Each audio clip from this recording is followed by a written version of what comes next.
So absolutely, yeah, I think they were beneficial. It's been over 10 years since maths was last updated, and what university professors were saying to us is that they need to have more confidence in what maths people have studied. So in the old qualification, people had an optional choice as to whether to do things like mechanics or statistics or decision maths, whereas in the new qualification, that's compulsory, so it means that when you go to university, your tutors will have much more confidence in terms of knowing what maths you studied. The other big change that was made is the introduction of working with a large data set, doing statistical analysis on that. And when we think about what you'll be going on to do at university, or if you go into work, what you'll be doing at work, working with big data is really important in the world today. So these are all really important changes to make sure that the topics that you study are right and relevant for the world that we live in today. And we've also worked really hard with teachers and your school teachers to make sure that they're supported in terms of teaching all of that new content.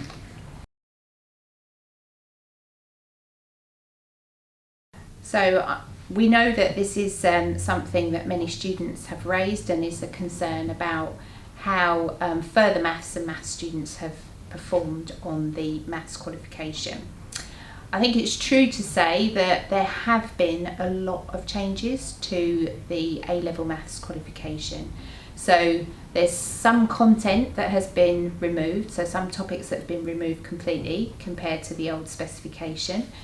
There's some further maths topics that have been introduced into the A-level maths qualification, and there's some brand new topics that have not been assessed before, as well as some GCSE content that was assessed on the old qualification and now is just assumed that students know how to do it. So there's quite a lot of change going on, but we have listened to your concerns, and in order to inform our awarding, we've taken some additional steps. So the first thing that we did was we asked some independent maths experts to actually look at the A-level maths papers, look at the specification and say, you know, are you sure we're genuinely assessing the A-level maths specification and not further maths? And the outcome of that sort of mapping of the topics assessed versus the specification is available to heads of maths and maths teachers.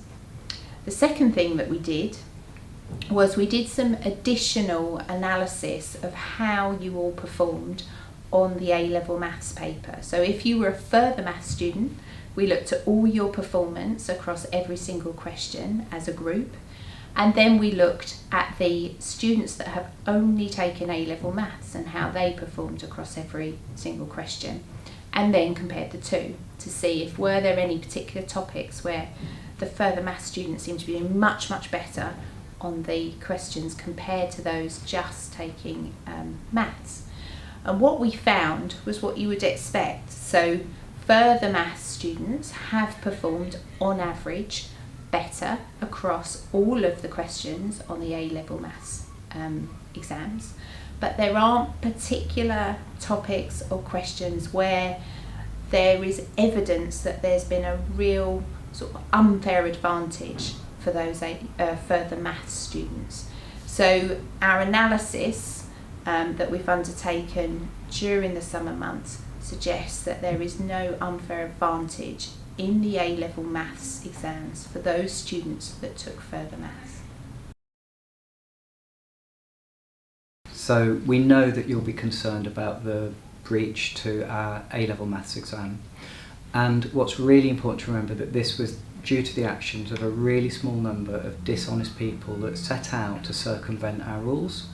But we also know that the vast majority of students sat the exam knowing that they followed the rules and knowing that they wanted their performance in those questions to be taken into account. So I know that there were mixed views about whether or not we should leave those questions in the final grading or remove them.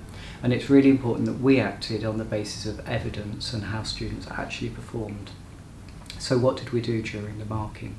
Well, first of all, we marked all of the responses exactly according to the mark scheme, which has now been published. Once we've done that, what we're then able to do is look at the data for paper 1, paper 2 and paper 3. And because all of our questions are marked online, What we're also able to do is then look at students' performance on individual questions. What we're then able to do is use quite sophisticated data analysis tools to be able to look at your individual student performance on every question across those papers. And by doing that, what we're able to do is identify any students whose performance on those questions was different to what we might have expected based on their performance on all the other questions that they'd sat. What that did is that gives us a number of unexpected students that we then took out of the data before we awarded the grade boundaries. And by doing that, you can have confidence that the grade boundaries that we've set weren't affected by this issue.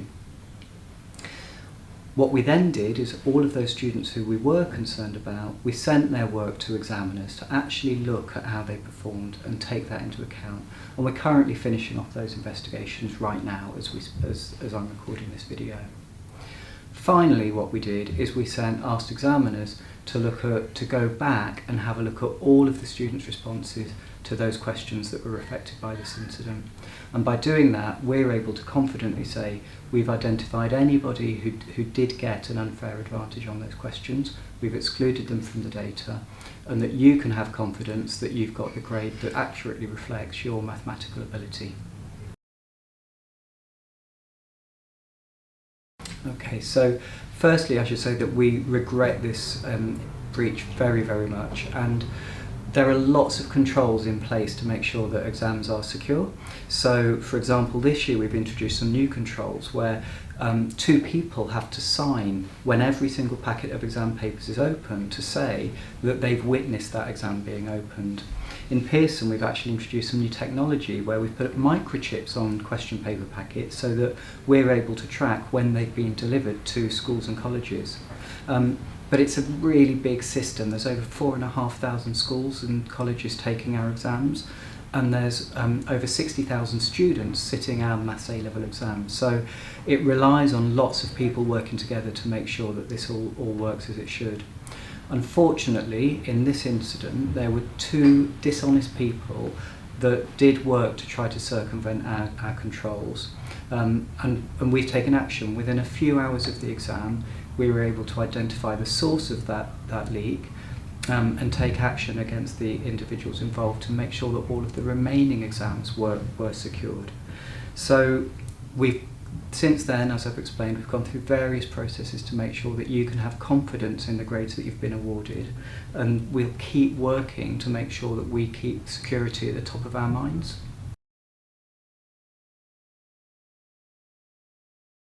So there's lots that we need to do to make sure that our exams are secure, and it's worth remembering that our exams are sat by over 4,500 schools. It's a very big system, and we need everybody to work together and work. We know that people want to take their exams with a level playing field, and the vast majority of people can be trusted and work fairly in that system.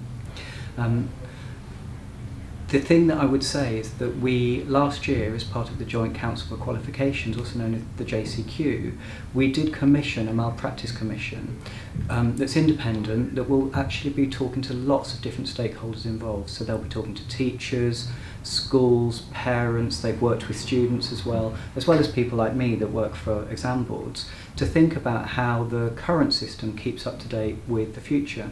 I know in Pearson, for example, we do lots of work on on-screen assessments, as some of our vocational qualifications are sat on-screen, and some of the tests that we do internationally are sat on-screen.